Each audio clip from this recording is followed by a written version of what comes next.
সামনে ওয়াইফাই আর পিছনে অ্যান্টিনাধারী ব্রাহ্মণ নরখাদক, বহিরাগত লুটেরা, ধর্মের নামে ধান্দাবাজ ব্রাহ্মণ হাজার বছর ধরে ভারত এবং ভারতের মূল নিবাসীদের রক্ত চুষে আসছে।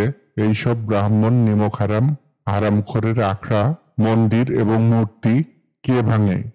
আজকে আমরা তা দেখব। চাণক্য বা কৌটিল্যকে আমরা হয়তো সবাই চিনি, বা না চিনলেও তার নাম হয়তো আমরা শুনেছি। আজকে আমরা কৌটিল্য অর্থশাস্ত্র থেকে দেখব মন্দির এবং মূর্তি কে ভাঙে। গোল গল্পের পক্ষ থেকে সবাইকে শুভেচ্ছা।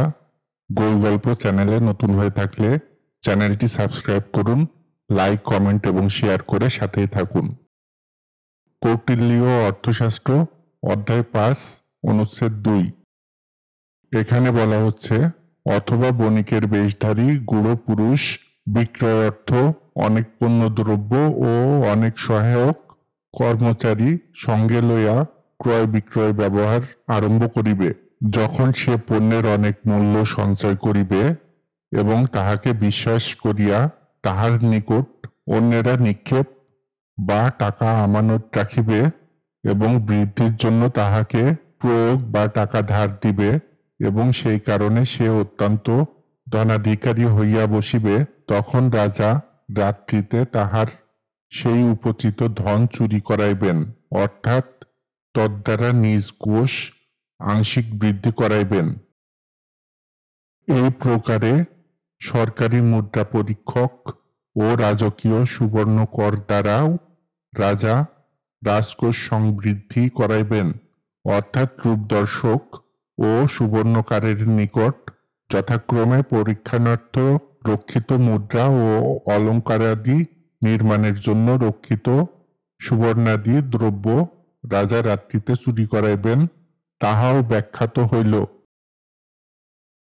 অথবা বণিকের বেশধারী গুপ্ত পুরুষ নিজের ক্রয় বিক্রয় ব্যবহারে প্রসিদ্ধ ঘটিলে প্রহবন বা তুষ্টিভোজের ছল করিয়া অন্যের নিকট হইতে অনেক রূপজাত ও সুবর্ণজাত ভাণ্ড যাচিয়া বা ভাড়া লইয়া সংগ্রহ করিবে।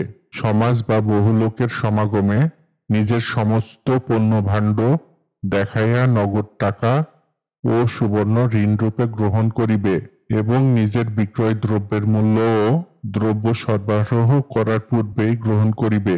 এই উভয় প্রকারের ধন, অর্থাৎ সেই রূপাদি ভাণ্ড ও মূল্যের টাকা রাত্রিতে রাজা চুরি করাইবেন। সামনে ওয়াইফাই আর পিছনে অ্যান্টিনাধারী ব্রাহ্মণ কত ধূর্ত, বেঈমান, নিমক হারাম, হারামখোরের দল নিজের ধন সম্পত্তি নিজে চুরি করে অন্যের উপর দোষ চাপায় ধূর্ত নরখাদক ব্রাহ্মণের পরিচয়। তাহলে এখান থেকে বুঝতে পারছেন মন্দির এবং মূর্তি কারা ভাঙে, কে ভাঙে, কিভাবে ভাঙে। ভালো থাকবেন, সুন্দর থাকবেন। গোল গল্প চ্যানেলে নতুন হয়ে থাকলে চ্যানেলটি সাবস্ক্রাইব করুন, লাইক, কমেন্ট এবং শেয়ার করে সাথেই থাকুন।